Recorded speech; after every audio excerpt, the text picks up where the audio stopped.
இன்னைக்கு சப்பாத்திக்கு ஏற்ற மாதிரி ரொம்பவே டேஸ்ட்டாக ப்ரௌன் கடலை, உருளைக்கிழங்கு, பச்சை மிளகாய், வெங்காயம், தக்காளி கடைஞ்சி குருமா பண்ண போகிறேன். பல பேர் வீட்டில் இருக்க பிரச்சனை, ப்ரௌன் கடலையை வச்சு குருமா பண்ணால் அந்த அளவுக்கு டேஸ்ட்டாக இல்லை. கடலை தனியாக இருக்குது, குருமா தனியாக இருக்குது, சேர மாட்டேங்குது. அந்த அளவுக்கு நல்லா இல்லைன்னு. ஆனால் இது மாதிரி குருமா பண்ணுங்கள். தட்டு நிறைய குருமா ஊற்றி எல்லாருமே விரும்பி சாப்பிடுவாங்க. ப்ரௌன் கடலையை ஹெல்த்தியாகவும் குருமா பண்ணலாங்க. எப்படி பண்ணலான்னு பார்க்கலாம் வாங்க.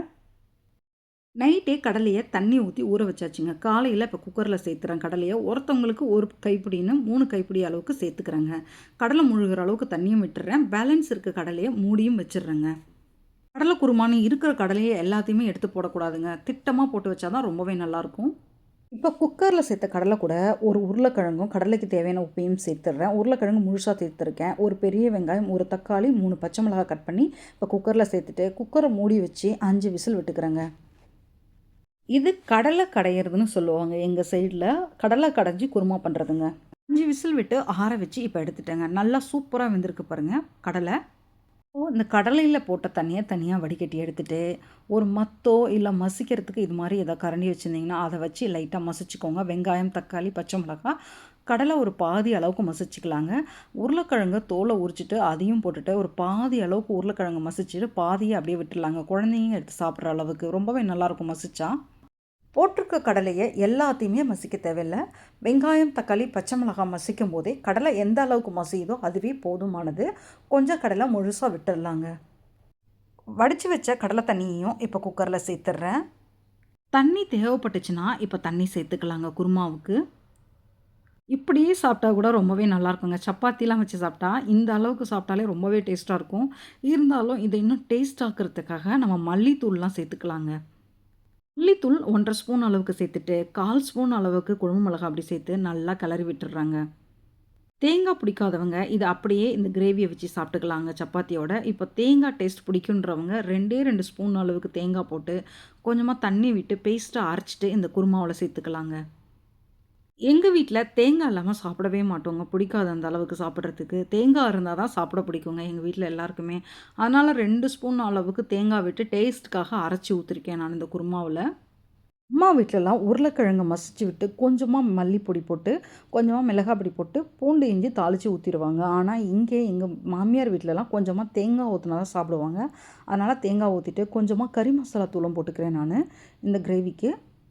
இப்போது இந்த குருமாவுக்கு ஒரு தாளிப்பு போட்டுடலாம். ஒரு கடாய் வச்சு 1 ஸ்பூன் எண்ணெய் விட்டு கொஞ்சமாக கடுகு போட்டு பொரிய விட்டுடுறேன். அது கூட கொஞ்சமாக கருவேப்பிலை, கொஞ்சமாக வெங்காயம், பூண்டு இஞ்சி தட்டி போட்டுக்கிறேன். 4 3மா தட்டி போட்டு நல்லா வதக்கி விட்டுடலாம். வெங்காயம், பூண்டு, இஞ்சி நல்லா வதங்கினாலே சூப்பராக இருக்குங்க டேஸ்ட்டு. இப்போ இந்த குருமாவோட இந்த வதங்கின வெங்காயம், பூண்டு, இஞ்சி சேர்த்தா இன்னமும் டேஸ்ட்டாக இருக்கும். கடைசியில் இது மாதிரி குருமாலாம் தாளித்து விட்டா ரொம்பவே டேஸ்ட்டாக இருக்குங்க சாப்பிட்றதுக்கு. குருமாவுக்கு தேவைப்பட்டதுன்னா கொஞ்சம் தண்ணி கூட விட்டுக்கலாங்க. நான் லைட்டாக தண்ணி விட்டு இந்த குருமாவுக்கு உப்பு செக் பண்ணிவிட்டு லைட்டாக உப்பும் போட்டிருக்கேன். தண்ணி எந்த அளவுக்கு தேவைப்படுதோ அந்த அளவுக்கு சேர்த்துக்கோங்க. இதில் உருளைக்கிழங்குலாம் மசிச்சு விட்டதால் டேஸ்ட் நல்லாயிருக்கும். அது கூட மல்லித்தழையும் சேர்த்தோம்னா. இந்த குருமாவை பூரி, சப்பாத்தி, பரோட்டாவோட தாங்க நான் வச்சு சாப்பிட்ருக்கேன். இன்னும் ரைஸோட வச்சு சாப்பிட்டது இல்லைங்க.